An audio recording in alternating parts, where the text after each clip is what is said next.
اللهم إني أسألك علما نافعا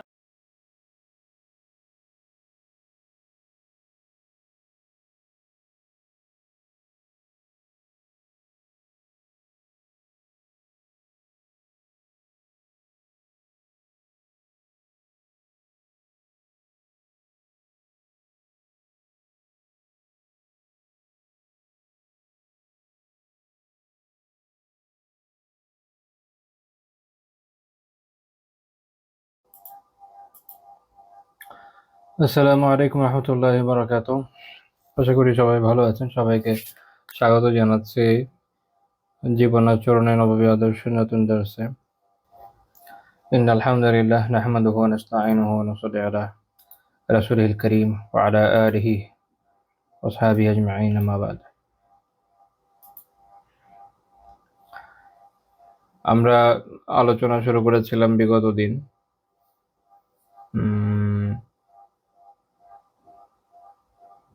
টপিকের নাম কি বলা যায় এটাকে, যে প্রশ্নকারীদের সাথে রাসূলুল্লাহ সাল্লাল্লাহু আলাইহি ওয়াসাল্লামের আচরণ, বা এটা আপনি এভাবেও দেখতে পারেন যে ইসলামের দৃষ্টিতে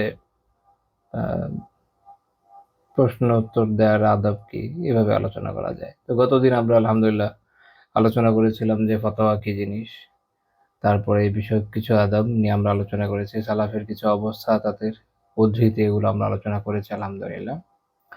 তো আমরা আজকে থেকে রাসূলুল্লাহ সাল্লাল্লাহু আলাইহি ওয়াসাল্লাম কিভাবে প্রশ্ন যারা করতেন তাদের উত্তর দিতেন সেই শিক্ষা অর্জনের চেষ্টা শুরু করবো ইনশাআল্লাহ তাআলা। এখানে একটা বিষয় তো হচ্ছে আহ দিনই প্রশ্ন উত্তর দেওয়ার যে জ্ঞান, সেটা এখান থেকে অর্জিত হবে। যে কেউ যদি দিনই কোনো বিষয় জানতে চায়, তাকে কিভাবে উত্তর দেওয়া উচিত সেটা এখান থেকে শেখা যাবে। দুনিয়াবি ক্ষেত্রেও এটা এটা সমভাবে প্রযোজ্য, কেননা রাসূলুল্লাহ সাল্লাল্লাহু আলাইহি ওয়াসাল্লাম আমাদের জন্য অনুকরণীয়, অনুসরণীয় আদর্শ শুধুমাত্র দিনী ক্ষেত্রেই নন, দুনিয়াবি ক্ষেত্রে সর্বক্ষেত্রেই, জীবনের সকল ক্ষেত্রেই তিনি আমাদের জন্য অনুসরণীয়, অনুকরণীয় আদর্শ। তো এই আদর্শকে যদি আমরা আমাদের ব্যক্তি জীবনে সঠিকভাবে অনুসরণ করতে পারি, তাহলে দেখবেন যে অনেক ক্ষেত্রে অনেক অযাচিত সমস্যার সমাধান হয়ে যাবে। অনেক সময় মানুষ, বিশেষ করে শিক্ষকরা যেটা করে, যে ছাত্ররা প্রশ্ন করলে সেটার উত্তর দেওয়ার ক্ষেত্রে অনেক সময় ভুল করে থাকেন। মানে যে পদ্ধতিতে দেন তার ফলে শিক্ষা ফলপ্রসূ হয় না। এমনিতেও তো আমাদের শিক্ষা ব্যবস্থা নিয়ে সমালোচনার শেষ নেই। তো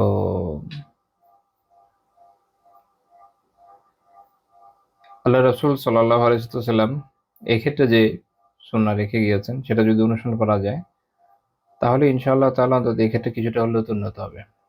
আচ্ছা, আমরা কিছু পয়েন্ট নিয়ে আলোচনা করব আজকে, এবং এই পয়েন্টগুলো আলোচনা করতে গিয়ে বেশ কিছু গুরুত্বপূর্ণ হাদিস চলে আসবে। আমরা ইনশাআল্লাহ তাআলা সেগুলোর ব্যাখ্যা বোঝার চেষ্টা করব। ওখান থেকে আমাদের শেখার অনেক ব্যাপার রয়েছে। প্রথম পয়েন্ট হচ্ছে যে তিনি প্রশ্নকর্তার অবস্থা দেখতেন এবং তাদের প্রত্যেকের অবস্থা অনুপাতে উত্তর দিতেন। একটা হচ্ছে কি যে আমল অনুপাতে উত্তর দেওয়া, সেটা একটা বিষয়। আরেকটা হচ্ছে কি যে প্রশ্নকর্তা যে প্রশ্ন করছে তার অবস্থা অনুপাতে উত্তর দেয়া। কারণ একই প্রশ্ন একাধিক মানুষ একাধিক প্রেক্ষাপটে করতে পারে, একাধিক অবস্থা সাপেক্ষে করতে পারে। প্রত্যেকেরই হয়তো চাহিদাও ভিন্ন হতে পারে। আবার একই প্রশ্ন হয়তো একেক ক্ষেত্রে ভিন্ন উত্তর বহন করতে পারে। ধরেন পুরুষের জন্য একরকম হলো, নারীর জন্য একরকম হলো, একটা সার্টেন এজ গ্রুপের জন্য একরকম হলো, যেমন যারা বয়স্ক। এটা আপনাদের বলতে গিয়ে মনে হলো এটার উদাহরণ রাখা উচিত ছিল আমার ইয়েতে নোটে। যাই হোক, তো যারা বয়স্ক তাদের জন্য একরকম, আবার দেখা যায় যে যারা ইয়াং তাদের জন্য একরকম। তো এরকম সেগমেন্ট ওয়াইজ ভাগ করে করে আমরা আমরা যদি চিন্তা করে দেখবেন যে একই প্রশ্ন, একই ইস্যু হতে পারে, যে বিভিন্ন সেগমেন্টের লোকদের জন্য আসলে এটার জবাবটা ভিন্ন হওয়া উচিত। আমরা দেখি যে রাসূলুল্লাহ সাল্লাল্লাহু আলাইহি ওয়াসাল্লাম এটা খুব চমৎকারভাবে ওই সময় বিশ্লেষণ করেছেন, যে তিনি প্রশ্নকর্তার অবস্থা আগে দেখতেন, তারপর তার অনুযায়ী উত্তর দিতেন। এগুলো অনেক ক্ষেত্রেই ব্যাপকতা নির্দেশ করে না, এগুলো অনেক ক্ষেত্রে ব্যাপকতা বলতে আমি বোঝাচ্ছি যে জেনারেলাইজড একটা ভিউ পয়েন্ট সব ক্ষেত্রে নির্দেশ করে না। তো যেহেতু অনেকে এই বিষয়টা জানেন না, বুঝেন না, তো তারা অনেক সময় দেখা যায় যে এরকম বিভিন্ন বর্ণনা, যেটা আমি সামনে উদাহরণে আনবো ইনশাআল্লাহ তাআলা, এগুলোর কোনোটা নিয়ে কোনো প্রান্তিকতার মধ্যে পড়ে যান। দেখা যায় ওই প্রান্তিকতা থেকে আর উঠতে পারেন না। মনে করেন না এটাই হবে, মানে এটার উত্তর শুধু এটাই হবে, আর কোনো উত্তর হতে পারে না। ব্যাপারটা এরকম না। তো আমরা কিছু উত্তর দেখি, এরকম কিছু প্রশ্ন উত্তর দেখি। প্রশ্নটা হলো মূলত এখন যেটা আমরা আলোচনা করতে যাচ্ছি যে কোন আমলটি সর্বোত্তম আমল? কোন আমলটি? আইয়ুল আমালি আফজাল? কোন আমলটি সর্বোত্তম? এই প্রশ্নটা বিভিন্ন সাহাবী করেছেন। আব্দুল্লাহ বিন মাসউদ রাদিয়াল্লাহু তাআলা আনহু করেছেন, আবু হুরায়রা রাদিয়াল্লাহু তাআলা আনহু করেছেন, আবু উমামা রাদিয়াল্লাহু তাআলা আনহু করেছেন। এইরকম তারপর হচ্ছে আব্দুল্লাহ বিন খুবশী আল খাসআমি রাদিয়াল্লাহু তাআলা আনহু উনি করেছেন। একটু ভিন্ন অর্থে আয়েশা রাদিয়াল্লাহু তাআলা আনহার বর্ণনা আছে। এই প্রত্যেকটার উত্তর আলাদা। আর খুব কাছাকাছি সমার্থে আবু মুসা আশআরী রাদিয়াল্লাহু তাআলা আনহুর বর্ণনা আছে, সেটার উত্তর আলাদা। তো আমরা দেখব এই বিষয়গুলোকে, একটু বোঝার চেষ্টা করব। প্রত্যেকটার উত্তর যাচাই অবস্থা সঠিকই, এমন না যে কোনো কন্ট্রাডিকশন আছে। অনেকে মনে করে এগুলোতে মানে কন্ট্রাডিকশন আছে, কোনো কন্ট্রাডিকশন নেই। এগুলো একটা পরিপূরক। তো আব্দুল্লাহ বিন মাসউদ রাদিয়াল্লাহু তাআলা আনহুর বর্ণনা ইমাম বুখারী রাহিমাহুল্লাহ তাআলা উল্লেখ করেছেন যে তিনি বললেন যে সাআলতু রাসূলুল্লাহি সাল্লাল্লাহু আলাইহি ওয়াসাল্লাম, আমি আল্লাহর রাসূলকে জিজ্ঞেস করলাম, কুলতু আমি বললাম, ইয়া রাসূলুল্লাহ আইয়ুল আমালি আফযাল? ইয়া রাসূলুল্লাহ কোন আমলটি সর্বোত্তম? তো তিনি বলেন আস-সালাতু আলা মিকাতিহা, ওয়াক্ত অনুযায়ী সালাত আদায় করা। ইমাম ইবনু বাত্তাহ রাহিমাহুল্লাহ এবং অন্যরা ব্যাখ্যা করেছেন মানে হচ্ছে আউয়াল ওয়াক্তে, ওয়াক্তের শুরুতে সালাত আদায় করে ফেলা।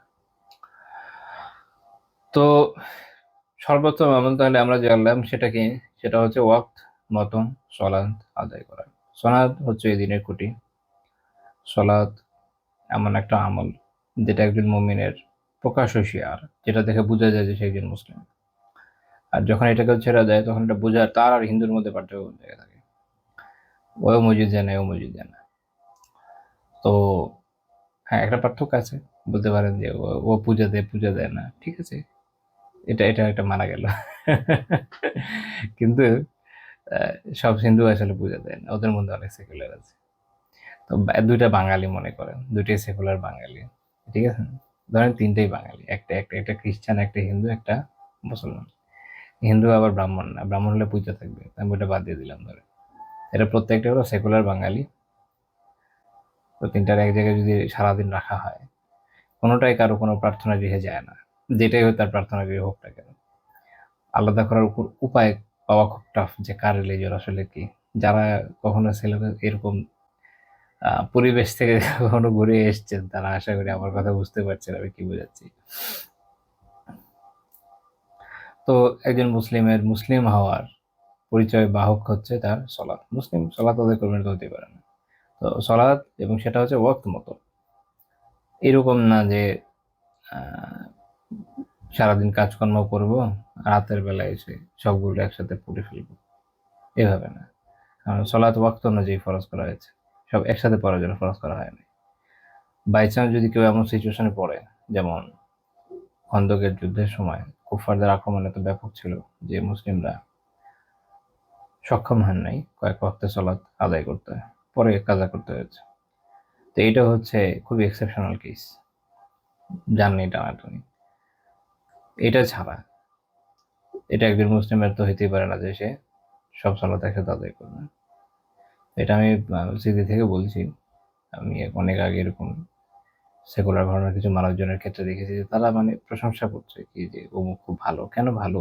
আমার এক বন্ধু একবার একজনের ব্যাপারে এসে বলছে যে অমুক খুব ভালো। কেন ভালো? বলুন তো? ৫ ওয়াক্ত নামাজ পড়েন। ৫ ওয়াক্ত নামাজ পড়লে কখনো দেখলাম না। আ তো আমার বন্ধু বলল যে না, উনি রাতের বেলা সারাদিন তো সময় পায় না, সবগুলো একসাথে পড়ে নেয়। এই আরকি। এরকম করলে হবে না। তো সলাতু আলা মিকাতিহা, ওয়াক্ত মতো সলাত আদায় করা। তারপর তিনি জিজ্ঞেস করলেন যে সুম্মা, এরপর কোনটা? আল্লাহ রাসূল বলেন সুম্মা বিরুল ওয়ালিদাইনি, এরপর হচ্ছে পিতামাতার সাথে সদ্ব্যবহার করা, পিতামাতার যে হক এগুলো আদায় করা, তাদের সাথে উত্তম আচার ব্যবহার করা, তাদের সাথে তাচ্ছিল্য না করা, তাদের সাথে রুড বিহেভ না করা, এরকম যা যা পড়ে তাদের সাথে সদ্ব্যবহারের মধ্যে। বিশেষ করে পিতামাতা যদি অসমর্থ হয়, তাদের আর্থিক সংগতি না থাকে, তখন তাদেরকে পরিচালনা করা, এরকম বিভিন্ন বিষয়। তারপর তিনি জিজ্ঞেস করলেন এরপর কোনটা? তারপর আল্লাহ রাসূল বললেন আল জিহাদু ফি সাবিলিল্লাহ, আল্লাহর রাস্তায় জিহাদ করা, আল্লাহর রাস্তায় জিহাদ করা। আল্লাহু আকবার। তো দেখেন প্রথমে আসলে হচ্ছে যে আল্লাহ তাআলার ইবাদত, এরপরে দুনিয়াতে যাদের মাধ্যমে একজন সন্তান দুনিয়াতে আসে তাদের সাথে সদ্ব্যবহার, এবং আল্লাহ তাআলা কোরআনে বিভিন্ন জায়গায় আল্লাহ তাআলার ইবাদতের পরে পিতামাতার সাথে ব্যবহারের কথা বলেছেন। আর এরপরে আসলে হচ্ছে আল্লাহর রাস্তায় জিহাদ করা, এবং এটা খুব ব্যাপক বিষয়, কারণ জিহাদের মাধ্যমে ইসলাম প্রতিষ্ঠিত হয়, ইসলাম নিরাপদ থাকে, মুসলিমরা নিরাপদ থাকে। যতদিন পর্যন্ত উম্মাহ জিহাদের আমলকে পরিত্যাগ করে নাই, এবং যতদিন পর্যন্ত শাসকরা, মূলত যাদের দায়িত্ব, তারা শরিয়া কায়েম করেছে এবং জিহাদের আমল বরাবর বজায় রেখেছে, ততদিন পর্যন্ত আলহামদুলিল্লাহ কুফাররা মুসলিমদের ওইভাবে ক্ষতি করতে পারে নাই। বাট কুফাররা সবসময় চেষ্টা করবে, এটাই বাস্তবতা, বাট ওই পর্যায়ে ক্ষতি করতে পারে নাই। কিন্তু যখনই এই আমল ছুটে গেছে, তখন থেকে উম্মাহ শেষ, তখন তো জানাজা হয়ে গেছে উম্মার। আল্লাহ তাআলা আমাদের প্রতি রহম করেন, অবস্থা ভালো না। এখন তো মানে কেয়ার করা। আচ্ছা, তো যদিও জিহাদ একটা ব্যাপক বিষয়, এক তো হচ্ছে যে সামরিক ক্ষেত্রে, এছাড়া ইমাম ইবনুল কাইয়িম রাহিমাহুল্লাহ যাদুল মাআদে আরো বেশ কিছু পর্যায়ের কথা উল্লেখ করেছে। যেমন, তবে এইখানে মূলত সামরিক জিহাদের কথাই বলা হচ্ছে। অন্যান্য জিহাদগুলো এটার সাথে সম্পৃক্ত, আসলে অন্যান্য রেওয়ায়েত থেকে জানা যায়। যেমন ধরেন এর মধ্যে আর কি হতে পারে, এর মধ্যে ১ নাম্বার পড়বে হচ্ছে নফসের সাথে জিহাদ করা হয়। এখন অনেকে আবার এখানে মজার জিনিস নিয়ে আসে, তাহলে এটা নিয়ে পড়ে থাকবে তারা, যেমন সফি বুজুর্গরা নিয়ে পড়েছেন। এই বিষয়টা এরকম না। মনে রাখেন, আপনি যখন নফসের জিহাদটা হচ্ছে কি, আপনার নফসকে নিয়ন্ত্রণ করা। এখন এইটা একজন মুমিনের ২৪ ঘন্টা এটার সাথে লিপ্ত থাকতেই হয়। এই যে জিহাদি কার্যক্রম তার নফসের সাথে, এটা একজন মুমিন ২৪ ঘন্টায় আসলে থাকে। যেমন আপনি চলাতে আদায় করবেন, নফস চাচ্ছে না, ভাবছে যে পরে করি, নফসের সাথে আপনার একটা লড়াই, ওরে হারাইতে হয়, শয়তান নফসের সাথে তাকে হারাতে হয়, তারপর চলাতে যাওয়া লাগে। এরকম গ্রাজুয়ালি যেতে যেতে যেতে যেতে যখন আপনি দিনের দাওয়া করছেন, তখন আপনি কুফারদের বিরুদ্ধে বলেন, ফাসিকদের বিরুদ্ধে বলেন, বিভিন্ন গ্রুপের বিরুদ্ধে বলেন, কোনো না কোনো ফরম্যাটে জিহাদ করছেন, সেটা হচ্ছে মৌখিকভাবে বা লেখনের মাধ্যমে। এরপরে আপনি একটা পর্যায়ে গিয়ে দেখবেন যে যখন সশস্ত্রভাবে কুফারদের বিরুদ্ধে লড়াইয়ের সুযোগ তৈরি হয়ে যাবে, তো এটা হচ্ছে একদম চূড়া। কোনো জায়গায় সেটা হলো চূড়া। চূড়া হওয়ার কারণ হলো এইটা, কারণ নফসের সাথে জিহাদ তো সালাতের জন্য করা লাগে, জিকিরের জন্য করা লাগে, ফজর ওঠার জন্য করা লাগে, শীতের সময় ইশাতে যাওয়ার জন্য করা লাগে, নিজের চোখকে হেফাজত করার জন্য করা লাগে, বহু ক্ষেত্রে করা লাগে। আর সর্বোচ্চ পর্যায়ে হচ্ছে তখন যখন মানুষ সরাসরি কুফারদের সাথে যুদ্ধ করে, তখন যান মাল দুটি খাওয়ানোর সঙ্গে থাকে, সর্বোচ্চ পর্যায়ে। আচ্ছা, তারপরে তিনি বললেন যে এরপর আমি আল্লাহ রাসূল সাল্লাল্লাহু আলাইহি ওয়াসাল্লামকে প্রশ্ন করা থেকে বিরত থাকলাম। যদি আমি এরপরও প্রশ্ন করতাম, তাহলে আর উনি উত্তর দিতেন। তাহলে এখানে ৩টা আমরা দেখলাম। দেখেন, ওয়াক্ত মতো সালাত আদায়, পিতামাতার সাথে সদ্ব্যবহার, এবং আল্লাহর রাস্তায় জিহাদ করা। ৩টা খুব গুরুত্বপূর্ণ আমল। স্টেপ বাই স্টেপ বলা হলো, কিন্তু বিষয়টা এরকম না সব ক্ষেত্রে এরকমই হইতে হবে, এমন না। সহিহ বুখারীতে আবু হুরায়রা রাদিয়াল্লাহু তাআলা আনহু বর্ণনা আছে। তিনি একই জিজ্ঞেস করলেন যে আইয়ুল আমালি আফদাল, কোন আমলটি সর্বোত্তম? আল্লাহ রাসূল কি বললেন? আল্লাহ রাসূল সাল্লাল্লাহু আলাইহি ওয়াসাল্লাম বললেন যে ঈমানুম বিল্লাহি ওয়া রাসূলিহি, আল্লাহ এবং তার রাসূলের প্রতি ঈমান। তাহলে সর্বোত্তম আমল হচ্ছে কি? আল্লাহ ও তার রাসূলের প্রতি ঈমান। দেখেন, ঈমান যদি কারো না থাকে, সালাত পড়ে কাজ হবে? কুফারদের বিভিন্ন চরেরা থাকে পৃথিবীর বিভিন্ন দেশে, ধরেন এখনকার সময় হিসাব করলে ধরেন সিআইএ এর এজেন্ট, মোসাদের এজেন্ট, রয়ের এজেন্ট, কতজন এজেন্ট পাওয়া যায়। তো এরা দীর্ঘ সময় মুসলিমদের দেশের ভিতরে অপারেশন পরিচালনা করে, নিজেদের মুসলিম পরিচয় দিয়ে, তাই না? বাহ্যিকভাবে তো সালাতও পড়ে, কোনো লাভ আছে? ঈমান তো নাই। একই রকম ভাবে অনেক আগে একজন ওরিয়েন্টালিস্টের ঘটনা পড়েছিলাম, খুবই ইন্টারেস্টিং অ্যান্ড প্যাথেটিক অবভিয়াসলি। ওরিয়েন্টালিস্টদের কেউ দিন ইসলাম সম্পর্কে গবেষণার জন্য এত বেশি তাদের পরিশ্রম করেছে যে আসলে প্রশংসা করা যায় যদি হেদায়েত পেত। যেমন একজন ওরিয়েন্টালিস্টের ঘটনা এরকম ছিল যে তার মালিকি ফিকহ নিয়ে গবেষণার ইচ্ছা ছিল, কিন্তু সেটা সে তো চাচ্ছিল যেটা যারা ধারক ও বাহক তাদের থেকে শিখবেন। তো সে মৌরিতানিয়াতে আসলো, এখানকার সিস্টেমে পড়াশোনা করলো, আরবি খুব ভালো মতো শিখলো। তারপরে কোরআন হিফজ করলো। একসময় ওখানকার যে সিস্টেম, একসময় তাকে এগিয়ে দেওয়া হলো সালাত আদায় করানোর জন্য, তো সে সালাত আদায় করালো, বাকিরা তার পেছনে সালাত আদায় করলো বহুদিন পর্যন্ত। সে বিভিন্ন শাস্ত্রে পাণ্ডিত্য অর্জন করার পরে যখন ব্যাক করলো তার দেশে, একটা কবিতা লিখে পাঠালো। এটা হচ্ছে ইমাম খালিল রাহিমাহুল্লাহ তাআলা যে মুখতাসর, মালিকি মাযহাবের একটা মতমান বই মুখতাসারুল খালিল। তো ওখান থেকে একটা পংক্তি, ওখান থেকে সে একটা কবিতার মাধ্যমে একটা পংক্তি পাঠালো, যেটা মূল কথা হচ্ছে এটা যে আপনাদের যে আতিথ্যতা, এটার জন্য অনেক ধন্যবাদ। খলিল যেরকম বলেছেন যে যদি কোনো কাফেরের পিছনে সালাত আদায় করা হয় জানার পর এটাকে আবার পুনরায় পড়তে হবে, শুধু বুঝিয়ে দিল যে সে কাফের।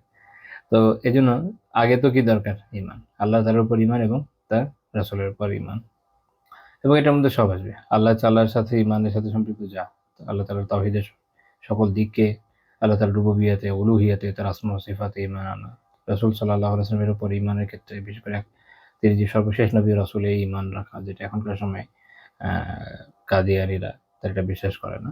এর ফলে তারা অন্য ধর্মাবলম্বী হয়ে গেছে, তাদের রিলিজনটা আলাদা রিলিজন। তো যাই হোক, এইভাবে আল্লাহ এবং তার রাসূলের প্রতি ইমানের জন্য সবচেয়ে আগে, এরপরে না বাকি কথা। তো তারপরে যখন জিজ্ঞেস করলো এরপর কোনটা, তো তখন আল্লাহ রাসূল বললেন যে আল জিহাদু ফি সাবিলিল্লাহ, আল্লাহর রাস্তায় জিহাদ। দেখেন এখানে এরপরে কিন্তু সলাতের কথা, তারপরে হচ্ছে পিতামাতার প্রতি সদ্ব্যবহারের কথা আসে না। এখানে সরাসরি চলে গেলেন ইমান থেকে জিহাদে। খুব ওই সময়কার যে তাকাযা, এটা হলো বোঝার দরকার। তারপর যখন জিজ্ঞেস করলেন এরপর কোনটা, তিনি বলেন হাজ্জুম মাবরুর, মকবুল হজ। পারফেক্টলি যখন কেউ সকল হুকুম আহকাম নিয়ে পারফেক্টলি একটা হজ আদায় করে, তো এটা হচ্ছে হাজ্জুন মাবরুরুন। তো এরকম হজ। তো এইখানে আমরা দেখলাম প্রথমে ইমানের কথা আসলাম, তারপর জিহাদে চলে গেলেন, তারপর হজে চলে গেলেন। হ্যাঁ, এটা হলো ক্রিটিক্যাল। এরপরে আমরা দেখি যে সুনানুন নাসাইতে একটি হাদিস আছে, আবু উমামা রাদিয়াল্লাহু আনহু। আবু উমামা রাদিয়াল্লাহু আনহু, এই হাদিসটার সুনানুন নাসাইতে দুটো ভার্সন আছে, আর মুসনাদেও আরেকটু বিস্তারিত ভার্সন আছে, আমি জাস্ট একটা উল্লেখ করছি। তো আবু উমামা রাদিয়াল্লাহু তাআলা আনহু তিনি রাসূলুল্লাহ সাল্লাল্লাহু আলাইহি ওয়াসাল্লামকে জিজ্ঞেস করলেন যে আইয়ুল আমালি আফদাল, কোন আমলটি সর্বোত্তম। আমার আসলে কথা মাঝে মাঝে খুব কেটে যাচ্ছে, যদি বুঝতে কষ্ট হয় কাইন্ডলি মেসেজ করবেন। আচ্ছা, তিনি জিজ্ঞেস করলেন যে কোন আমলটি সর্বোত্তম। আল্লাহ রাসূল কি বললেন এখন? আগের সবগুলো না, একটাও না। তিনি বললেন যে আলাইকা বিস-সাওমি, তুমি সিয়ামকে আঁকড়ে ধরবা। ফাইন্নাহু লাঈদুল লাহ, কেননা তার অনুরূপ কোনো কিছু নাই। তার সমতুল্য কোনো কিছু নাই। আর অন্য রিওয়ায়াতে আছে যে লা মিসলা লাহু, তার অনুরূপ কোনো কিছু নাই। একই অর্থে প্রায়। অর্থাৎ সিয়াম এমন একটা আমল যেটার মাধ্যমে মানুষের যে আত্মিক পরিশুদ্ধি, এটা সর্বোত্তম পরিমাণে পর্যায়ে হয় যদি কেউ জিহাদে না থাকে। কারণ ওই সময় মানুষ যখন জিহাদে থাকে, তার নফসের যে পরিমাণ পরিশুদ্ধি হয়, ওই পরিমাণ তো আসলে অন্য কোনো আমলে হয় না। জানে টানাটানি থাকে, মানুষের নার্ভ শক্ত হয়ে যায় এবং নফসের উপর প্রচণ্ড পাকার বা প্রচণ্ড সক্ষমতা আপনি অর্জন করতে সক্ষম হবেন। কিন্তু যখন কেউ বাসায় আছে, মানুষ তো সবসময় জিহাদে থাকে না। রাসূলুল্লাহ সাল্লাল্লাহু আলাইহি ওয়াসাল্লাম তার এই সুদীর্ঘ তার যে সিরাত আমরা পড়ি, সুদীর্ঘ জীবনে যেই পরিমাণ করেছেন, আমি তো ভুলে গেলাম, এটা হিসাব ছিল আই থিঙ্ক 700 বা 800 দিন সব মিলিয়ে উনি জিহাদের জন্য সফরে ছিলেন। বাকি অধিকাংশ সময় কিন্তু শহরেই থাকা হয়েছে। তো এটা আমি যে বোঝানোর জন্য বললাম যে যদি এই আমল জারিও থাকতো, তারপর একটা মানুষ সবসময় তো থাকতে পারতো না জিহাদে, তাই না? অধিকাংশ সময় তাকে বাসায় থাকতে হতো। তো সেক্ষেত্রে যখন যদি মানুষ তার আত্মশুদ্ধির চেষ্টা নেয়, তাহলে তার জন্য সর্বোত্তম একটা আমল হচ্ছে কি? সিয়াম। কোনো যেমন একটা রেওয়ায়েতে আছে যে সিয়ামুজ জুন্নাহ, সিয়াম হচ্ছে ঢাল। ঢাল কেন? ঢাল দিয়ে আপনি আপনার উপরে প্রতিপক্ষের আক্রমণ থেকে বাঁচতে সক্ষম হন। তো যখন তরবারির যুদ্ধ ছিল, তো তরবারির যুদ্ধের সময় বা বল্লম দিয়ে যুদ্ধ যখন করতো, সেই সময় মানুষ ঢাল দিয়ে নিজেদের আত্মরক্ষা করতো। বিভিন্ন ধরনের ঢাল ছিল। তো ঢালের পিছনে দাঁড়িয়ে মানুষ নিজেকে বাঁচাতো তরবারির আক্রমণ থেকে, তীর থেকে। খুবই গুরুত্বপূর্ণ বিষয়। সিয়ামটা হচ্ছে এরকম, মানুষ যখন ঠিকমতো সিয়াম পালন করে, হক আদায় করে, তো একে তো সে খাবার থেকে নিজেকে নিয়ন্ত্রণ রাখছে, প্রবৃত্তির অন্যান্য সকল কুবাসনা থেকে নিজেকে নিয়ন্ত্রণ রাখছে। সবচেয়ে গুরুত্বপূর্ণ বিষয়, সে তার নফসকে ইচ্ছা মতো, একটা কথা আছে দলন মলন করছে আর কি, বলতে পারে যে নফসকে পেটাচ্ছে একটা অর্থাৎ নফসকে এমন ভাবে কন্ট্রোল করা হচ্ছে যে নফসের পক্ষে খুব বেশি ক্ষতি করার সক্ষমতা আর থাকে না। তো এই জন্য সিয়াম খুবই গুরুত্বপূর্ণ। এই জন্য এই হাদিসে বলা হচ্ছে যে তুমি সিয়ামকে আঁকড়ে ধরো, কেননা তার মতো কোনো আমল নেই আসলে। সিয়াম এরকম একটা খুবই গুরুত্বপূর্ণ আমল। তো এটা যদি করতে চাই আমরা, আমাদের কি করতে হবে? আমাদের অবশ্যই রমাদানের ফরজ সিয়াম তো আদায় করতেই হবে। এর বাইরে প্রতি মাসে আইয়ামে বীজের যে 3টা সিয়াম, এছাড়া সপ্তাহে 2 দিনের সুন্নাত সিয়াম, এগুলোর উপর যদি কেউ আমল করতে পারে তাহলে ইনশাআল্লাহ তারা যথেষ্ট, আলহামদুলিল্লাহ, অনেক। তো এক্ষেত্রে একটা গুরুত্বপূর্ণ মূলনীতি, সেটা হচ্ছে এই যে আপনি যদি নিজেকে নিয়ন্ত্রণের জন্য সিয়াম পালন করতে চান, আর সাহারিতে এবং ইফতারে এই পরিমাণ খান যেটার হিসাবে একমাত্র আল্লাহ জানে, অথবা এই এই সময়টুকুর মধ্যে এমন ধরনের খাবার খান, যেমন ধরেন যেগুলো খুবই এনার্জেটিক, ধরেন প্রচুর গরুর গোশত খেলেন, বা এরকম মুরগি হোক যাই হোক না কেন, তাহলে আপনার আসলে নফসের কখনোই নিয়ন্ত্রণ আনা সম্ভব হবে বলে মনে করা যাচ্ছে না। এটা আমাদের ইমামরা অনেক আগে আলোচনা করেছেন, যেক্ষেত্রে আপনাকে খাবারের একটা ডায়েট মেনটেন করতে হবে। আর মূল উদ্দেশ্য হচ্ছে নফসকে নিয়ন্ত্রণ করা। এখন যদি এরকম নয়, নফস জানে যে আমি সারাদিন না খেয়ে থাকবো, বিনিময়ে সন্ধ্যায় ভুঁড়ি ভোজ হবে, অথবা সকালেও হবে, তখন নফসের জন্য এটা কোনো ব্যাপার হবে না। নফস দেখবেন খুশি খুশি না খেয়ে থাকতে রাজি হয়ে যাবে, তখন নফসকে নিয়ন্ত্রণ করা যায় না, এটা মাথায় রাখতে হবে। তো আমার অনেক বছর আগের একটা ঘটনা মনে পড়ে গেল। আমার এক বন্ধু ছিল, অনেক কাল যোগাযোগ নেই, তো তখনও কারো বিয়ে টিয়ে হয় নাই, বয়স অনেক কম। তো সে বেচারা ধনাঢ্য ঘরের ছেলে, তো এদের কিন্তু বাসায় দিচ্ছে না বিয়ে, যেটাই হোক ইউনিভার্সিটির ফার্স্ট সেকেন্ড ইয়ারে কে বিয়ে দেয়, তাই না? তো সে তখন মাশাআল্লাহ সিয়াম পালন করছে, কিন্তু সিয়াম পালন করেও তার কোনোভাবে আত্মনিয়ন্ত্রণ হচ্ছে না। তো আমাকে একদিন ফোন দিল, বললো যে আমার যেটা নিক নেম আর কি, ওটা দিয়ে একটু আসেন, আজকে একসাথে ইফতার করি। আচ্ছা ঠিক আছে, গেলাম। সন্ধ্যার সময় গেলাম, ইফতার করলাম ওই সময়। সুবহানাল্লাহ, ইফতারে যে পরিমাণ তাদের খাওয়া এবং ওভারঅল যা খরচ আর কি, তো খাওয়া দাওয়া শেষ করার পরে যখন এই প্রসঙ্গ উঠলো, আমি বললাম যে কখনোই নফস নিয়ন্ত্রণ হবে না যদি এই পরিমাণে আপনি আমিষ খান। খাবার নিয়ন্ত্রণ না করলে নফস নিয়ন্ত্রণ করা যাবে না। আচ্ছা যাই হোক, তাহলে আমরা দেখলাম কি সিয়ামের কথা পেলাম, এটার সনদ সহিহ, এটা একটা মাত্র উল্লেখ করলাম। আরেকটা বর্ণনা আমরা দেখি সুনান আবি দাউদে 1449 নম্বর হাদিস, আব্দুল আল খাশামি রাদিয়াল্লাহু তাআলা আনহু তিনি বর্ণনা করছেন যে নবী সাল্লাল্লাহু আলাইহি ওয়াসাল্লামের কাছে জিজ্ঞেস করা হলো যে কোন আমলই সর্বোত্তম। আল্লাহ রাসূল কি বলেন? তুলুল কিয়াম, দীর্ঘ কিয়াম, অর্থাৎ সালাতে দীর্ঘ সময় দণ্ডায়মান থাকা। তো এটার একটা অর্থ হতে পারে এরকম যে গোটা সালাতই সময় নিয়ে আদায় করা, অথবা একটা অর্থ এটাও হতে পারে যে সালাতে দীর্ঘ সময় তেলাওয়াত করা। এটা নিয়ে আলিমদের একটা ডিবেট আছে যে কোনটা উত্তম, দীর্ঘ কিয়াম নাকি দীর্ঘ সিজদা। তো যে সকল আলেমদের মতে দীর্ঘ কিয়াম উত্তম, তাদের দলিল হচ্ছে এটা সনদ সহিহ। তো এই হাদিস থেকে আমরা দেখছি যে সর্বোত্তম আমলের মধ্যে কি পড়ছে? দীর্ঘ কিয়াম। এবং খোদ রাসূলুল্লাহ সাল্লাল্লাহু আলাইহি ওয়াসাল্লাম নিজেও, আপনারা জানেন যে তাহাজ্জুদে সুদীর্ঘ সময় কিয়াম করতেন, লম্বা তিলাওয়াত করতেন, বড় বড় সূরা তিলাওয়াত করতেন। তো এটা হচ্ছে নফসকে নিয়ন্ত্রণ করার, আল্লাহ তাআলার অভিমুখী হওয়ার, আল্লাহ তাআলার সাথে সময় অতিবাহিত করার, অনুভব করার সবচেয়ে আপনি বলতে পারেন যে সবচেয়ে গুরুত্বপূর্ণ আমল আসলে। এই দৃষ্টিকোণ থেকে যখন দেখবেন, এর থেকে সুন্দর আমল আসলে নেই। যখন তাহাজ্জুদে ওঠেন, আশেপাশে কেউ থাকবে না, সময় নিয়ে দীর্ঘ সূরা আপনি তিলাওয়াত করতে পারবেন, তখন আপনি এটা অনুভব করতে সক্ষম হবেন। এখন অনেকের একটা প্রশ্ন থাকে যে আমার তো অনেকগুলো সূরা জানা নাই, আমি যদি ছোট ছোট অনেকগুলো সূরা পড়ি তাহলে হবে? হ্যাঁ হবে, কোনো সমস্যা নেই। সিরিয়াল মেনটেন করলেই হলো, অনেকগুলো সূরা পরপর পড়ে যান, কোনো সমস্যা নেই। একাধিক সূরা পড়া বৈধ, কোনো সমস্যা নেই। অনেকে মনে হয় একাধিক পড়া যায় না, পড়া যায়। আল্লাহ রাসূল সাল্লাল্লাহু আলাইহি ওয়াসাল্লাম নিজেও পড়েছেন, হাদিস আছে, পড়া যাবে, কোনো সমস্যা না। তো আপনি অনেকগুলো সূরা পড়তে পারেন, সমস্যা নেই।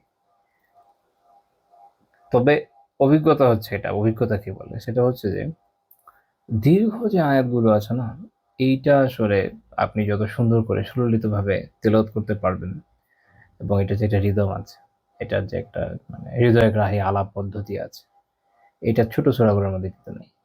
হ্যাঁ, একদম বিশেষ করে জুজ আম্মার যে সূরাগুলো আছে, এখানে মেসেজ খুব ছোট। মাক্কি সূরা তো, এখানে সংক্ষিপ্ত মেসেজ ছিল, কিন্তু দীর্ঘ আলাপচারিতা, হৃদয়গ্রাহী পদ্ধতিতে উপস্থাপন করা, মনকে নাড়া দেওয়া, তারপরে অনুভবের সাথে তিলাওয়াতের জন্য চমৎকার যে সূরাগুলো, এগুলো সবই হচ্ছে বড়গুলো। আপনি যখন বড় বড় আয়াত তিলাওয়াত করবেন, আপনি নিজেই এটা অনুধাবন করতে সক্ষম হবেন, বিশেষ করে যখন আপনার অর্থ জানা থাকবে। তখন আপনি তিলাওয়াত করতে করতে দেখবেন যে এখানে একটা আলোচনাটা ফ্লো আছে, এখানে আলাপের একটা পদ্ধতি আছে, একটা হৃদয়গ্রাহিতা আছে, অন্যরকম আর কি। সবগুলোতে আছে, বাট এখানে অন্যরকম ভাব আছে, অন্যরকম। তো আপনি তিলাওয়াত করতে থাকলে তখন আপনি বুঝবেন। কখনো এমনও মনে হতে পারে যে আরেকটু করি, যদি আপনার হিফজ থাকে আর কি। তো এই অনুভূতিটা যখন আপনি নিজের মধ্যে জাগ্রত করতে পারবেন, যে আল্লাহ তাআলার সাথে আলাপচারিতার একটা অনুভূতি, আল্লাহ তাআলার সামনে দণ্ডায়মান হওয়ার অনুভূতি, আল্লাহ তাআলার কালাম নিজে উচ্চারণ করার অনুভূতি, তখন আপনি এই স্বাদটা পাবেন। আর তখন বুঝবেন যে হ্যাঁ, এটা হচ্ছে সূরা কিয়াম, হচ্ছে কেন এটা হচ্ছে সর্বোত্তম আমল। আচ্ছা, তারপর আমরা আরেকটা হাদিস দেখি। আয়েশা রাদিয়াল্লাহু তাআলা আনহা বর্ণনা করেন, সহিহ মুসলিম হাদিস, যেটা বলছে এখন যে রাসূলুল্লাহ সাল্লাল্লাহু আলাইহি ওয়াসাল্লামকে জিজ্ঞেস করা হলো যে আইয়ুল আমালি আহাব্বু ইলাল্লাহ, আল্লাহ তাআলার কাছে সবচেয়ে প্রিয় আমল কোনটি? আগেরগুলো আমরা দেখেছি যে সর্বোত্তম যেটা আল্লাহ তাআলার কাছে প্রিয়ই হবে। বাট এটা একদম অন্যভাবে প্রশ্ন করা, যে সবচেয়ে প্রিয় আমল কোনটি? আল্লাহ রাসূল কি বলেন? আদওয়ামুহু ওয়া ইন কাল্লা, যে আমল সর্বদা করা হয়, যদিও অল্পই হোক না কেন। এছাড়া অন্য এক রিওয়ায়াতে আমরা দেখি যে আয়েশা রাদিয়াল্লাহু তাআলা আনহা রাসূলুল্লাহ সাল্লাল্লাহু আলাইহি ওয়াসাল্লামের আমল সম্পর্কে একই কথা বলেছেন। তো আল্লাহ তাআলার কাছে খুবই পছন্দনীয় প্রিয় আমল হচ্ছে কি, যে আমল আপনি নিয়মিত করবেন। নফলের কথা হচ্ছে কিন্তু। কারণ অন্য হাদিস থেকে আমরা জানি যে আল্লাহ তাআলার কাছে সবচেয়ে প্রিয় হলো ফরজ, তারপর গ্র্যাজুয়ালি নফল। তো ধরেন আপনি অভ্যাস করলেন যে সলাতুদ দুহা আদায় করবেন। আপনি প্রতিদিন ২ রাকাত বা ৪ রাকাত করলেন। সবসময় করছেন, এটা আল্লাহ তাআলার কাছে অধিক প্রিয় এর থেকে যে আপনি একদিন খুব জোশ আসলো ৮ রাকাত পড়লেন, ১২ রাকাত পড়লেন, তারপরে আপনার আর কোনো খবর নাই। মাস চলে যাচ্ছে, বছর চলে যাচ্ছে। প্রতিদিন আপনি ১ পাতা, ২ পাতা, ৪ পাতা কোরআন তিলাওয়াত করছেন। এটা আল্লাহ তাআলার কাছে অধিক প্রিয় এর থেকে যে আপনার হঠাৎ করে খুব জোশ আসলো, আপনি খুলে পড়ে ১ পারা তিলাওয়াত করে ফেললেন। প্রতিদিন আপনি ৫ টা করে আয়াত হিফজ করছেন। এটা আল্লাহ তাআলার কাছে অধিক প্রিয় এর থেকে যে আপনি একদিন খুব জোশ আসলো, ২০-৩০ আয়াত তিলাওয়াত করে ফেললেন, হিফজ করে ফেললেন। হিফজ করার পরে আপনার আর কোনো খবর নেই। ইভেন যা হিফজ করেছেন ওটাও ভুলে গেলেন। তো যখন আপনি প্রতিদিন এভাবে আমল করবেন, একটা নির্দিষ্ট আমল প্রতিদিন করতে থাকবেন, তার সংখ্যা যত কমই হোক না কেন, এটা আল্লাহ তাআলা খুবই পছন্দ করেন। কারণ এখানে বান্দার একটা খুব গুরুত্বপূর্ণ গুণ বের হয়ে আসছে, তা হচ্ছে ইস্তিকামা, তার অবিচলতা আমলের উপরে। এবং এটা একটা খুবই প্রশংসার্হ গুণ। আর এটা এমন একটা বৈশিষ্ট্য যেটা আসলে একজন মানুষকে দিন এবং দুনিয়া উভয় ক্ষেত্রেই কল্যাণ এনে দেয়। সফলতা লাভে সহায়তা করে। আমাদের স্বাভাবিক বৈশিষ্ট্য জাতিগতভাবে হচ্ছে এরকম, যে আমরা খুবই দ্রুত উত্তেজিত হয়ে উঠি। আমাদের খুবই দ্রুততার সাথে খুব আগ্রহ তৈরি হয়ে যায় যেকোনো জিনিসে, মাশাআল্লাহ। তারপরে দ্রুতই চলে যায়। হ্যাঁ? শুরু করবেন, দেখবেন চলে যাবে। তো যে কোনো প্রজেক্ট, যে কোনো কিছু নেন, আপনি শুরুতে অনেক অনেক মানুষকে পাবেন, তারপর দেখবেন যে এরপর কাউকে খুঁজে পাওয়া যাচ্ছে না। এরকম কত ইনস্টিটিউশন, কত কোর্স, কত ধরনের যে আম, কি বলবো, কত ধরনের উদ্যোগ, আরো কি আছে, এরকম শেষ হয়ে গেছে। কারণ শুরুর দিকে অনেক মানুষ খুব উৎসাহ দেখাচ্ছিল, পড়ার খবর থাকেনি। তো এটা হলো একটা খুব বাজে বিষয়। এর বিপরীতে হচ্ছে মুমিনের বৈশিষ্ট্য, যেটা আল্লাহ তাআলা খুবই পছন্দ করেন, সেটা হচ্ছে সে ইস্তেকামাতের উপরে থাকবে। তার জন্য জরুরি না যে একদিনে সে হঠাৎ করে রাতে 100 রাকাত পড়ে ফেললো। এর থেকে এটা বেশি জরুরি তার জন্য যে সে যেন প্রতিদিন 2 রাকাত 4 রাকাত পড়তে থাকে। সে একদিন খুব জোশ আসলো, ইমামদের জীবনী পড়েছে, তারা সলাতুদ দুহায় কেউ 100 কেউ 300 রাকাত পড়েছেন, মাশাআল্লাহ। আল্লাহ অনেক বারাকা দিয়েছেন। আমিও পড়লো, ধরেন 50 রাকাত পড়ে ফেললো, 100 রাকাত পড়ে ফেললো। তারপর আর কোনো খবর পাওয়া গেল না। এর থেকে উত্তম হচ্ছে এইটা যে সে অন্তত প্রতিদিন সলাতুদ দুহায় 2 রাকাত বা 4 রাকাত পড়লো। এটা কখনো ছাড়লো না। একই রকম ভাবে তার একদিন খুব জোশ আসলো, সে 30-40 আয়াত হিফজ করে ফেললো, এরপর আর তার কোনো খবর নাই। তার থেকে এটা সে করবে যে সে প্রতিদিন ধরেন 5 আয়াতই হিফজ করলো, নিয়মিত করতে থাকলো। একই রকম ভাবে হঠাৎ করে তার মনে হচ্ছে যে আমি আজকে বই পড়ে উল্টে ফেলবো, অমুক ভাই অনেক বই পড়ে মাশাআল্লাহ, তমুক শাইখের দেখলাম যে প্রচুর বই পড়ে ফেলেছেন, আমার অনেক পড়তে হবে। তারপর একদিন বই নিয়ে বসছে, সকাল থেকে রাত পড়ে পড়ে চোখ টোক ব্যথা হয়ে মাথায় পানি ঢেলে নাপা খেয়ে ঝিমানোর চেয়ে একজন মুমিন এই কাজ করবে যে প্রতিদিন ধরেন 5 পাতা, 10 পাতা, 20 পাতা করে পড়তে থাকবে, পড়ার উপরেই থাকবে।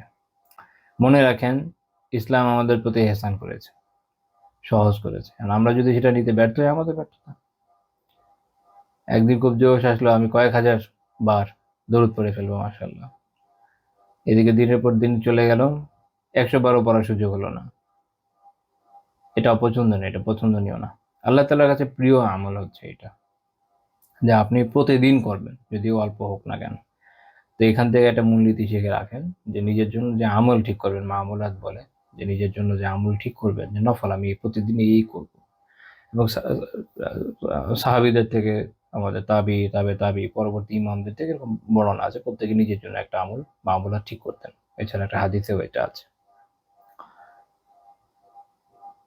তো নিজের জন্য ঠিক করে নিলেন যে আমি প্রতিদিন এতটুকু তিলাওয়াত করব, এতটুকু এই জিকির করব, এতটুকু বই পড়ব, এতটুকু হিফজ করব, এতটুকু হাদিস পড়ব এই বই থেকে, প্রতিদিন এই কয়টা করে। এটা কখনো না ছেড়ে নিয়মিত করে যান। আপনি 1 মাস আমল করে দেখেন, তাহলে আপনি বুঝতে পারবেন যে আলহামদুলিল্লাহ কতটুকু গুণগত উন্নয়ন আপনার মধ্যে এসেছে। তো এটা আল্লাহ তাআলার কাছে খুব প্রিয়। আমরা দেখি যে এখানে একটা ভিন্ন উত্তর আমরা পাচ্ছি। এরপর আমরা আরেকটা হাদিস দেখব, এটা সহিহ মুসলিমের। আবু মুসা আশআরী রাদিয়াল্লাহু তাআলা আনহু বললেন, ইয়া রাসূলুল্লাহ, আইয়ুল ইসলামি আফদাল, ইসলাম কোন ইসলাম উত্তম, ইসলামের কোন আমল আসলে উত্তম? তো আল্লাহ রাসূল কি বললেন, মান সালিমাল মুসলিমুনা মিন লিসানিহি ওয়া ইয়াদিহি, যে যার হাত থেকে, যার জবান থেকে, যার হাত থেকে মুসলিমরা নিরাপদ থাকে, তার ইসলাম হচ্ছে উত্তম। মানে তার এই আমলটা হচ্ছে সর্বোত্তম। অর্থাৎ এতক্ষণ পর্যন্ত আমরা দেখেন শুধু বিভিন্ন আমলের কথা মানে এটা আপনি বলতে পারেন যে এতক্ষণ পর্যন্ত যা ছিল অনেকটা অ্যাক্টিভ ধরনের, আর এখন আমরা একটু প্যাসিভলি উত্তর পাচ্ছি এখানে। সেটা হচ্ছে যে আরেকজনকে নিরাপদ রাখাটা একটা বড় আমল, অর্থাৎ তার ক্ষতি না করা। তো যেই মুসলিমের জবান থেকে অন্য মুসলিমরা নিরাপদ, যেই মুসলিমের হাত থেকে অন্য মুসলিমরা নিরাপদ, তো তার ইসলাম হচ্ছে সর্বোত্তম ইসলাম। তাহলে তার এই আমল হলো সর্বোত্তম আমল। আপনি অনেক নফল আলহামদুলিল্লাহ করলেন, মাশাআল্লাহ, খুব ভালো। কিন্তু দেখা গেল যে ফেসবুকটা খুলেই অমুক আর তমুককে দিলেন গালি, সব আমল চলে যাচ্ছে না, নষ্ট হয়ে যাচ্ছে না এখানে। শুরু করলেন গীবত চর্চা, শুরু করলেন চগলখড়ি, আবার সরাসরি দেখা হলে কারোর সাথে কথা কাটাকাটি করে মারপিট শুরু করে দিলেন। এগুলো অত্যন্ত ক্ষতিকর। তো যখন একজন মুসলিম এই সকল কাজ থেকে বেঁচে থাকে এবং অন্যান্য মুসলিমরা তার জবান এবং হাতের ক্ষতি থেকে নিরাপদ থাকে, তখন এটা অনেক বড় আমল। আল্লাহ তাআলা আমাদের উপর আমলের তৌফিক দেন। শুধু এইটুকুর উপর আমল করলে তো দেশ চেঞ্জ হয়ে যায়, দেশ কেন দুনিয়া চেঞ্জ হয়ে যায়। আরেকটা হাদিস আমরা সহিহ মুসলিমে পাই আব্দুল্লাহ বিন আমর রাদিয়াল্লাহু তাআলা থেকে, যে একজন ব্যক্তি জিজ্ঞেস করলো যে আইয়ুল ইসলামি খায়র, কোন ইসলাম কল্যাণকর, কোন ইসলাম বেশি ভালো কল্যাণকর। আল্লাহ রাসূল সাল্লাল্লাহু আলাইহি ওয়াসাল্লাম এখন কি বললেন, একটু ডিফারেন্টলি বললেন। বললেন যে ক্বালা তুতঈমুত তাআমা, তুমি খাবার খাওয়াবে, মানুষকে খাবার খাওয়াবে। এখন খাবার খাওয়ানোর মধ্যে এক তো হচ্ছে যে গরিব দুস্থদেরকে খাওয়ানো, কিন্তু সাধারণ ভাবেও আপনি যদি কাউকে খাওয়ান সেও এটার অন্তর্ভুক্ত হয়, কারণ এই হাদিসের শব্দ ব্যাপক, এখানে শুধুমাত্র গরিব দুস্থদের কথা বলা হয়নি। আম, তো এই জন্য আমরা দেখি যে সাহাবিরা অন্যান্য সাহাবিদেরকে দাওয়াত দিয়ে খাইয়েছেন এবং সবসময় মুসলিমরা এর উপর আমল করে যাচ্ছে আলহামদুলিল্লাহ। তবে এখানে ফারাক আছে, দেখা গেল যে এমন সময়ে যাচ্ছে যখন মানুষ অভাবে আছে, তখন দুস্থদেরকে খাওয়ানো বেশি ভালো। আচ্ছা, এটা হচ্ছে আপনার সিচুয়েশন বেসড ফিকহ, এটা নিয়ে পরে কখনো কথা হবে। তারপর হচ্ছে ওয়া তাকরাউস সালামা আলা মান আরাফতা ওয়া মান লাম তারিফ, এবং এমন কাউকে এমন মানুষকে সালাম দিবে যে যাকে তুমি চিনো বা চিনো না, অর্থাৎ চেনা অচেনা সবাইকে সালাম দেওয়া। এই দুইটা হচ্ছে অনেক গুরুত্বপূর্ণ আমল, খাওয়ানো এবং সালাম দেওয়া। তো দেখেন আমরা এখন পর্যন্ত অনেকগুলো আমলের কথা হাদিস থেকে পেলাম, যে সর্বোত্তম আমল কি কি। তাহলে আমরা যদি লিস্ট করি, সিরিয়াল দরকার নেই, জাস্ট লিস্ট করি। দেখেন, ওয়াক্ত মতো সালাত আদায় করা, তারপর হচ্ছে পিতা মাতার সাথে সদ্ব্যবহার করা, আল্লাহ রাস্তায় জিহাদ করা, কটা হলো 3টা। 4 নাম্বার হচ্ছে আল্লাহ এবং তার রাসূলের প্রতি ঈমান আনা, মূলত ইসলামের উপর ঈমান আনা। 5 নাম্বার হচ্ছে মকবুল হজ। 6 নাম্বার হচ্ছে প্রচুর সিয়াম পালন করা। 7 নাম্বার হচ্ছে রাতে দীর্ঘ কিয়াম করা। 8 নাম্বার হচ্ছে রেগুলারলি আমল করা, নিয়মিত আমল করা, অল্পই হোক না কেন। 9 নাম্বার হচ্ছে অপর মুসলিমকে নিজের হাত এবং জবান থেকে নিরাপত্তা দেয়া। 10 নাম্বার হচ্ছে মানুষকে খাবার খাওয়ানো। 11 নাম্বার হচ্ছে সবাইকে সালাম দেয়া। তো দেখেন, এগুলো হচ্ছে খুবই উত্তম উত্তম আমল, প্রত্যেকটা আলাদা আলাদা হাদিসে এসছে। আমরা প্রথমে বলেছিলাম, আমরা তো হাদিসের ব্যাখ্যা জানলাম আলহামদুলিল্লাহ, কতগুলো নেক আমল সম্পর্কে শিখলাম আলহামদুলিল্লাহ, এটা একটা আমল, এটা একটা সুন্দর আমল। কিন্তু শুরুটা করেছিলাম যেটা দিয়ে, সেটা হচ্ছে এই যে মানুষের অবস্থা দেখে তিনি উত্তর দিতেন। এটা এই হাদিসগুলা থেকে পরিষ্কার হয়ে গেল। 11টা আমল শুধু এখানে পেয়েছে, আরো আছে। আমি সব একসাথে এনসাইক্লোপিডিয়া বানানোর ইচ্ছে ছিল না, এই জন্য সব রেওয়ায়ত আমি আনি নাই, বাট আরো অনেক রেওয়ায়ত আছে এই বিষয়ে। তো ইমাম ইবনু হাজার রহমতুল্লাহ আলাইহি ফাথুল বারীতে উনি যে উত্তর দিয়েছেন যে কেন এই এক এক ক্ষেত্রে এক একটা জবাব, তিনি বলছেন যে ওয়া মুহাসসিলু মা আজাবা বিহিল উলামাউ আন হাযাল হাদিসি ওয়া গায়রিহি মিম্মা ইখতালাফাত ফিহিল আজওয়াবা। এই যে বিভিন্ন হাদিসগুলোর মধ্যে উত্তরের ক্ষেত্রে ভিন্নতা দেখা যাচ্ছে, এটার কারণ হিসেবে আলিমরা বলেছেন যে বিআন্নাহু আফদালুল আমালি আন্নাল জাওয়াবা, এই যে কোনটা সর্বোত্তম আমল এই বিষয়ে যে ভিন্নতা দেখা যাচ্ছে, সেটা হচ্ছে আন্নাল জাওয়াবা ইখতালাফা লিইখতিলাফি আহওয়ালি সাইলিনা, যে এই যে উত্তরটার পরিবর্তন হয়েছে মূলত প্রশ্নকারীদের অবস্থা অনুপাতে। বিআন আ'লামা কুল্লা কওমিন বিমা ইয়াহতাজুনা ইলাইহি, যেন প্রত্যেকটা কওম, প্রত্যেকটা জাতি তাদের অবস্থান অনুপাতে উত্তরটা পায়। আও বিমা লাহুম ফিহি রাগবা, বা যাদের যেটাতে উদ্দেশ্য আছে, যেটা তারা আগ্রহী, সে অনুযায়ী উত্তর পায়। আও বিমা হুয়া লাইকুম বিহিম, বা যারা যেটার উপযুক্ত সে অনুযায়ী উত্তর পায়। অর্থাৎ একটা হচ্ছে যে ব্যক্তি যিনি প্রশ্ন করেছেন বা কোনো গোত্র হয়তো প্রশ্ন করেছে, তাদের অবস্থান অনুপাতে দেখা গেল যে তাদের এখন ঈমান আনা জরুরি, তো তাদের আগে ঈমানের কথা বলা হচ্ছে। তারপরে দেখা যাচ্ছে এরপরে তাদের জিহাদে নেওয়া জরুরি, তখন তাদের জিহাদের কথা বলা হচ্ছে। আবার কখনো দেখা গেল যে যেমন খাবারের বিষয়টা যেটা, সেটা আমরা একটু পরে বলবো, এটা ওয়াক্তের সাথে সম্পৃক্ত, এই জন্য এটা এখন বলছি না। কোনো রেওয়ায়াত আছে যেটা এরকম বোঝায়, যেটা মদিনার প্রথম সময়ে বলা, যেন ওই সময় ভ্রাতৃত্ব বোধটা আরো শক্তিশালী হয়। এই দেখেন, মানুষের অবস্থা অনুযায়ী, এই জন্য মানুষের অবস্থা বিবেচনা করে উত্তর দেওয়া একজন প্রাজ্ঞ আলিমের জন্য বড় দায়িত্ব।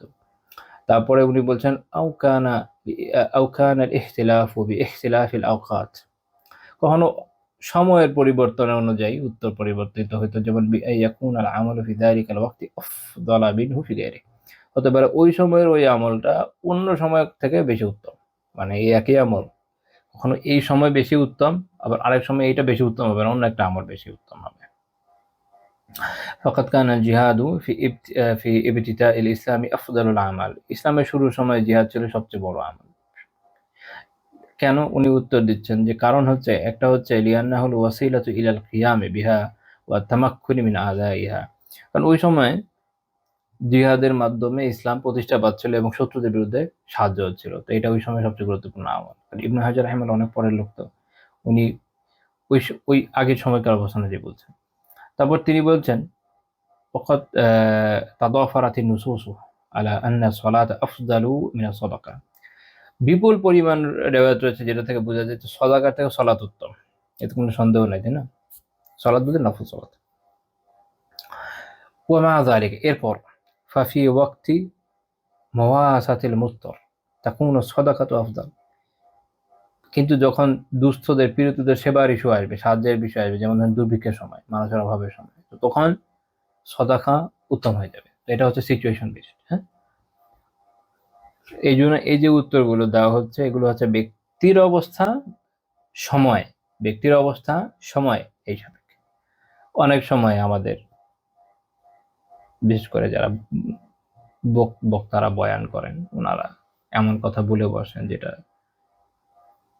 ঠিক মানদণ্ডে উত্তীর্ণ হয় না। বয়ান করতে গিয়ে ওনারা এরকম বলেন এটাই সবচেয়ে বড়, অন্য কোনোটা মনে হয় যেন পাত্তাই নেবেন, এরকম হয় না আসলে। আর এরকম হওয়ার ওনাদের এরকম চিন্তা কেন আসে তা আল্লাহ তাআলাই ভালো জানেন, যেহেতু ওনাদের অবস্থান আমি নেই বলতে পারবো না। তবে এমনি বাহ্যিকভাবে এত দূর থেকে দেখে যতটুকু বুঝি সেটা হচ্ছে এরকম যে এক তো হলো যে পড়াশোনার ঘাটতি একটা বড় ইস্যু, সত্য কথা, যেটা সবার তো পড়াশোনা থাকে না। ২ নাম্বার একটা গুরুত্বপূর্ণ বিষয় যেটা আমার মনে হচ্ছে, আমার একজন পরিচিত একজন উনিও বয়ান করেন, উনি একটা কথা বলছিলেন, একটা গুরুত্বপূর্ণ কথা মনে হচ্ছে, সেটা হলো যখন সিজন থাকে না তখন তো একদিনে ২টা ৩টা ৪টা করে বয়ান করে। ও বেচারার ১-২ মাস ৩ মাস পড়াশোনার সুযোগই পায় না, দৌড়ের উপর থাকে। কারো অবস্থা তো আরো খারাপ হয়, আমলে অনেক টানাটানি হয়, আপনারা জানেন, এগুলো মানুষ লেখালেখি করে ফেসবুকে। তো এর ফলে যেটা হয়েছে যে কি থেকে কি বলে অনেক সময় খেয়াল থাকে না। তো যাই হোক, এই জন্য আমরা ওনাদের পক্ষ থেকে ওজোর পেশ করলাম। কিন্তু এটাও সত্য যে এজন্য তাদেরকে বেশি সিরিয়াসলি নেওয়ার প্রয়োজন নেই। এবং এটা একটা সমস্যা যে আমাদের দেশের মানুষজন এরকম বক্তৃতা থেকে যেহেতু জ্ঞান অর্জনের চেষ্টা করেন, এই জন্য জ্ঞানের মধ্যে সমস্যা থাকে। জ্ঞান তো আপনাকে আসলে হয় পড়ে বা দার্সের মাধ্যমে অর্জন করতে হবে, যেখানে শান্তিপূর্ণভাবে বিষয়গুলো নিয়ে ডিপলি আলাপ আলোচনা হতে পারে। উন্মুক্ত ময়দানের আলোচনা আসলে এমনিও খুব বেশি হয় না, খুব বেশি কথা তো ওনারা বলতেও পারেন না। আবার যে ডাকা হয়, যাদেরকে ডাকা হয়, ওটা তো জ্ঞান দেখে ডাকা হয় না, ইউটিউবের ভিউ দেখে ডাকা হয় বর্তমানে। আগে একসময় জ্ঞান দেখে ডাকা হতো। আগে আমরা এরকম শুনতাম যে অনেক বড় আলেম আসছেন, তখন জিজ্ঞেস করলে যে কিরকম বড় আলেম, হয়তো পরিচয় দিচ্ছেন তিনি এই বিষয়ে কাজ করেছেন বা তার এই বিষয়ে আমি শুনেছি। বা এখন তো মানে আমি তো একদমই শুনি না। গ্রামে গেলে বা কখনো আত্মীয়-স্বজনদের থেকে, গ্রামে খুব একটা যাওয়া হয় না। বাট আত্মীয়-স্বজনদের থেকে যখন কথাবার্তা শুনি বা পরিচিতজন থেকে যারা শোনেন, তারা যখন বলে যে অমুকের বয়ান শুনি, মানে কি হিসাবে শোনেন? আমি মাঝে জিজ্ঞেস করি।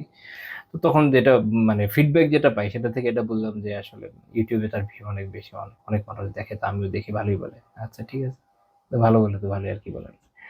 তো ওকে, পরের পয়েন্টে আমরা চলে যাই। তাহলে আমরা এখানে এটা শিখলাম। কি শিখলাম? যে ব্যক্তির অবস্থা এবং অবস্থান অনুযায়ী, এইজন্য এই হাদিসগুলো অনুযায়ী, এই হাদিসগুলোতে আমরা দেখি উত্তর চেঞ্জ হয়ে যাচ্ছে। কোনটাই কন্ট্রাডিক্টরি না। Situation based. ব্যক্তির অবস্থা বেসড এবং সিচুয়েশন বেসড। এটা মাথায় রাখতে হবে।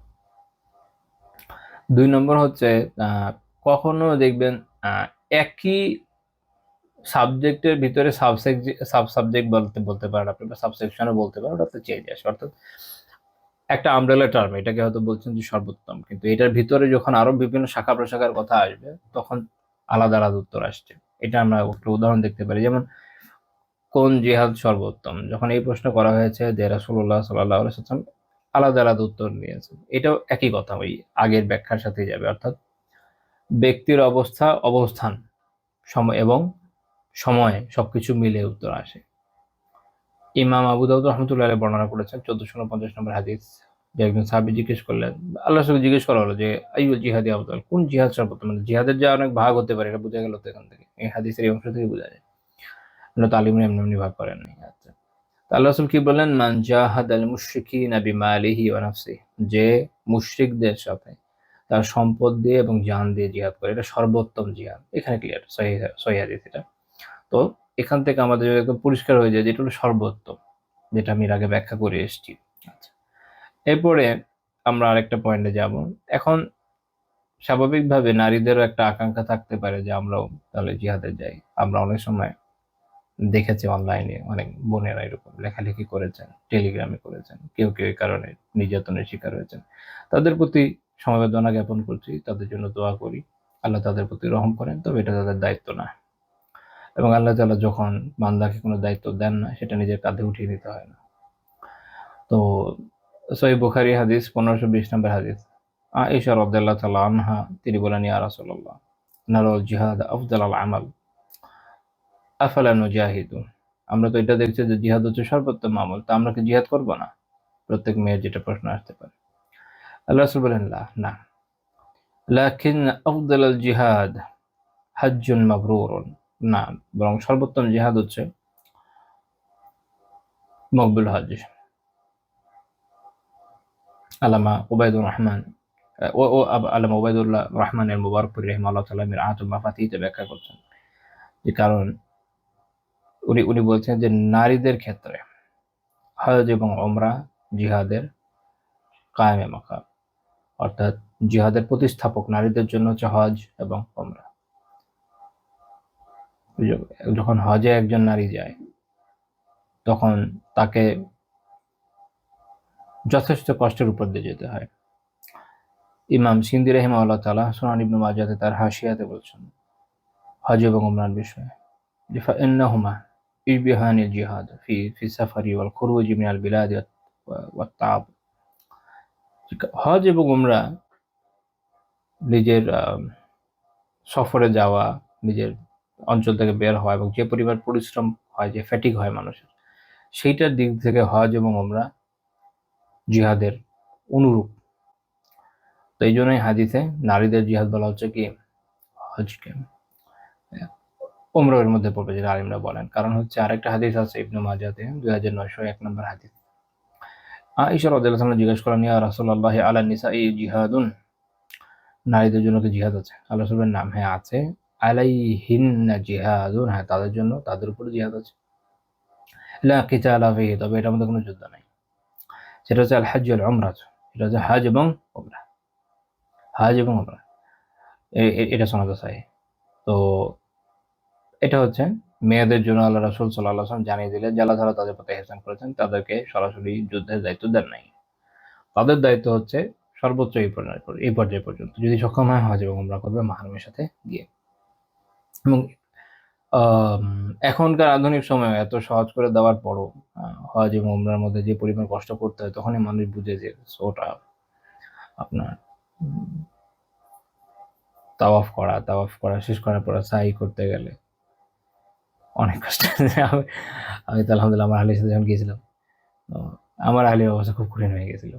বেচারি তখন আমাকে বলতেছিল যে, আমি এখন বুঝছি যে কেন মেয়েদের জন্য জিহাদ হলো হজ এবং উমরা। যাক আলহামদুলিল্লাহ বোঝা গেছে, ভালো কিছু বিষয় প্র্যাকটিক্যালি বোঝা যায়। আচ্ছা, তো এখানে একটা ইস্যু থাকতে পারে, মনে হতে পারে যে কোনো নারী সাহাবিয়ার ঘটনা আছে, ওনারা অংশ নিয়েছেন জিহাদে, ওনারা কি হিসেবে নিয়েছেন? এটার উত্তর ইমাম ইবনু হাজার রাহমাতুল্লাহ ফাতুল বারীতে দিয়েছেন। ইমাম বুখারী রাহিমাহুল্লাহ সহিহ বুখারী একটা অধ্যায় করেছেন, সেটা হচ্ছে বাবু গাজওয়িন নিসা ওয়া কিতালিহিন্না মা'আর রিজাল, পুরুষের সাথে নারীদের জিহাদে অংশ নেওয়া এবং যুদ্ধ করা। মনে রাখতে হবে এই হাদিসে আসলে এই অধ্যায়ে আসলে আমার কোনো হাদিসে আনেন নাই। এই জন্য ইমাম ইবনুল মুনির রাহিমাহুল্লাহ তাআলা বলছেন যে বওয়াবা আলা কিতালিহিন্না ওয়া লাইসা হুয়া ফিল হাদিস। বলছেন যে উনি তো ইমাম বুখারী রাহিমাহুল্লাহ এখানে একটা অধ্যায় করেছেন নারীদের কিতাল যুদ্ধের বিষয়ে, কিন্তু এখানে হাদিসে আনেন নাই। তো এখানে যে হাদিসগুলো আছে এটার সপক্ষে নেই কিছু। তো ইবনু হাজার রাহিমাহুল্লাহ তাআলা পরে জন্য ব্যাখ্যা করছেন যে এখানে মূল বিষয় হচ্ছে যে ওনারা কেন যেতেন। তো উম্মে আতিয়া রাদিয়াল্লাহু তাআলার বর্ণনা উনি উল্লেখ করেছেন যে ইবনে আব্বাস রাদিয়াল্লাহু আনহু থেকে আসছে, সহিহ মুসলিমে একটা বর্ণনা, যে তিনি কি বলেছেন যে কানা ইয়াগজু বিহিন্না ফায়ুদাউইনাল জারহা যে তারা তো তাদের সাথে যুদ্ধে অংশ নিতেন, তারা ওই সময় আহতদের চিকিৎসা করতেন, আহতদের চিকিৎসা করতেন, ক্ষতস্থানের চিকিৎসা করতেন। ইমাম জুহরি রহিমাহুল্লাহ বর্ণনা ইবনে হাজার উল্লেখ করেছেন যে কানা নিসাউ ইয়াশহাদুনা মা'আন নবী সাল্লাল্লাহু আলাইহি ওয়াসাল্লাম আল মুশাহিদা ওয়া ইয়াসকিনা আল মুকাতিলা ওয়া ইয়াদাউিনা আল জারহা, যে নারীরা আল্লাহ রাসূল সাল্লাল্লাহু আলাইহি ওয়াসাল্লামের সাথে জিহাদে অংশ নিতেন, তারা সেখানে যোদ্ধাদেরকে পানি পান করাতেন, আহতদের শুশ্রূষা করতেন। এই আর শাহর বিন জিয়াদ রাহিমাহুল্লাহ তাআলা তিনি তার দাদি থেকে বর্ণনা করেছেন যে তিনি বলছেন যে তারা নবী সাল্লাল্লাহু আলাইহি ওয়াসাল্লামের সাথে হুনাইনের যুদ্ধে অংশ নিয়েছিলেন। তো আল্লাহ রাসূল যখন তাকে এই বিষয়ে জিজ্ঞেস করেছিলেন যে তারা ওখানে কি করতে গেছেন, তো উনি তখন এটা বলেছিলেন যে আমরা আমরা আমরা হচ্ছে সুতা কাটবো, আমরা আল্লাহর রাস্তায় সাহায্য করব, ওয়ানুদাউি আল জারহা, যে আমরা যারা আহতদের শুশ্রূষা করব।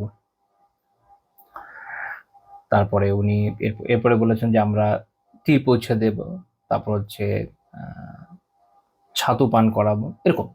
অর্থাৎ মূল কথা হচ্ছে এটা যে ওনারা কি করতেন, ওনারা সময় মূলত চিকিৎসা সেবা শুশ্রূষার কাজ করতেন, যারা এই বিষয়ে এক্সপার্ট ছিলেন। আর হচ্ছে তাদেরকে বিভিন্ন ধরনের সাপ্লাইয়ের সাহায্য করতেন, অর্থাৎ এমন সব বিষয় যেটা নারীদের সাথে যায়।